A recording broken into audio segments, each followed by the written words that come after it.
The opposition leader Tony Abbott declined another of our invitations for an interview tonight, but key independent Tony Windsor said yes, and he joins me now from Parliament House. Tony Windsor is a man who wants stable government for the next 3 years and a more cooperative, less belligerent Parliament. How do you reflect on the first day today? Well, I think it was quite a good day. People were very friendly. There was a little bit of the argy-bargy in terms of the speakership and deputy speakership, but within the sort of broad church of those on the floor, I think people were happy to see each other. The new people were greeted well.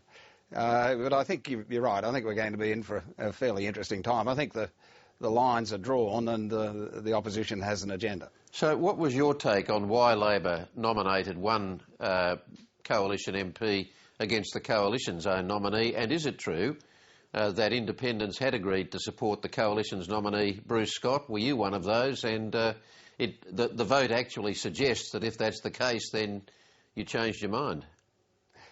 Well, that's the first time I've heard that there was some sort of an agreement to support Bruce Scott.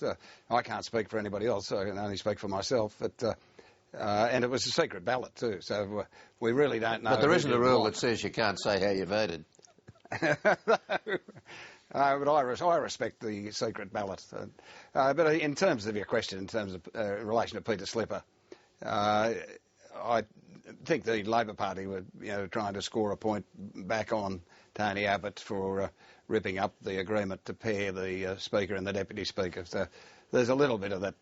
That saga of the Speaker is now over and we'll move on to the more formal and more important business. There's been a certain amount of angst from independents about Mr Abbott's decision to back away from one of the 22 points of parliamentary reform that he'd earlier agreed to. 21 out of 22 is not bad, is it? Well, 22 out of 22 is better, and I think it reflects not well on Tony Abbott. I think he's made a tactical error here, and the fact that, even though I won't declare how I voted today, that it looks as though all 6 of the crossbenchers, even those that were supportive of Tony Abbott in terms of formation of a government, voted as one today in relation to the deputy speakership, and I think that might be partly due to people saying they weren't comfortable with an agreement being struck and then being torn up, and then don't expect people just to return to the fold if you keep going down that track. Tony Abbott is showing no signs of taking a backward step in the new Parliament, and if he was here now, he'd no doubt say, well, why shouldn't he? He is, after all, the opposition leader. He's there to keep the government honest. Oh, yes. No, I don't have a problem with him going down that track at all. All I'm suggesting, and I think others are reflecting on, that he came to an agreement with the Labor Party and the crossbenchers over certain procedural rules, and he's varied that agreement. To be kind to him, and he's quite at liberty to do that. These bits of paper are essentially worth nothing, but I don't think he can then expect people to rush back to the fold and say, we're right with you, Tony, because we trust you in the future, and whatever you say in the future will be something that we'll trust. But he's quite at liberty to be that. He can be the opposition and he can oppose. I think in a hung Parliament he's missing an opportunity to be constructive, but that's my personal view. I've always tried to be constructive, irrespective of which Parliament I'm in, and but he's made a decision. I think that the quickest way to get out of this bind is to go straight through the door and not open it. You're on the government's new parliamentary committee, to come up with a new framework to establish a price on carbon.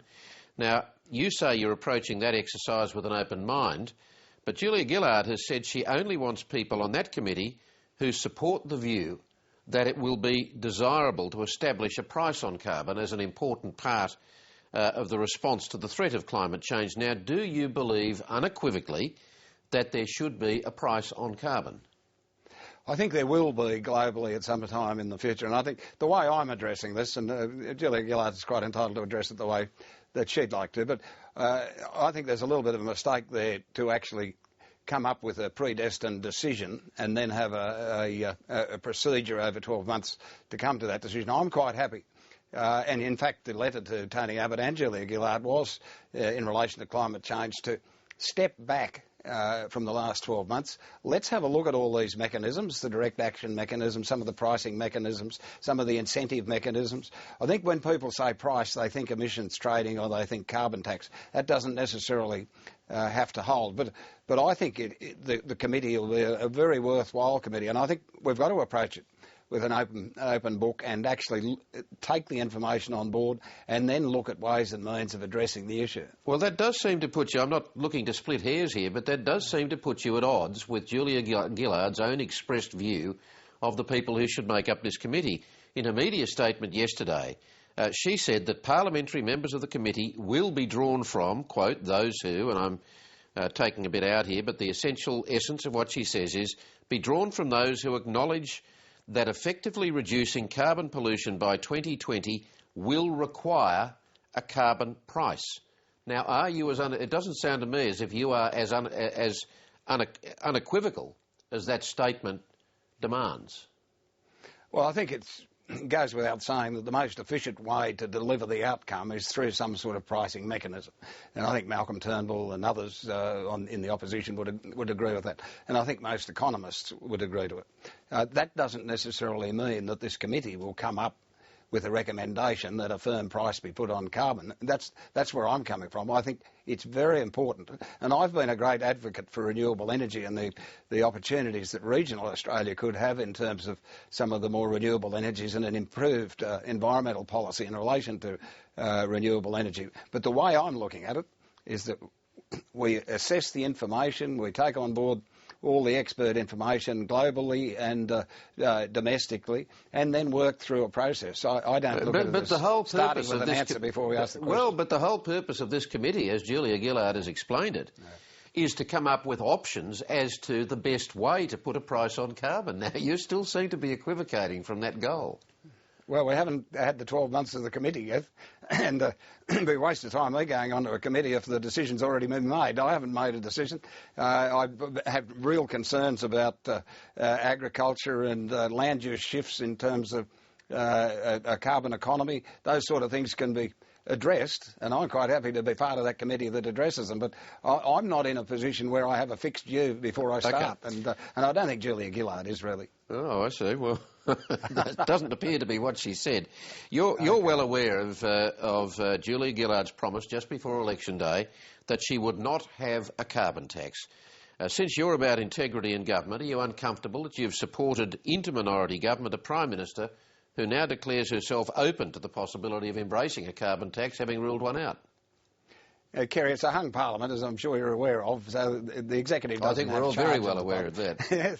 And one of the things that, as I said earlier, that I did write to Julia Gillard and to Tony Abbott was in relation to climate change, that and in fact I think the words were, let's step back from this issue, let's see what's happening globally in terms of this issue, in terms of market mechanisms, direct action, as Tony Abbott was talking about, a whole range of options that are out there. Let's reassess. So in light of that, and I think the Greens have done a similar thing, in light of that, and given that the Labor Party don't have a majority on the floor, they have to work within the parameters that they've been given. And like it or not, those parameters have come with some certain demands, and some of those demands are about looking at the climate issue. My direction is more about the opportunities for regional Australia rather than fear of it in relation to the country people in particular. Tony Windsor, thanks very much for talking with us. Thanks, Kerry.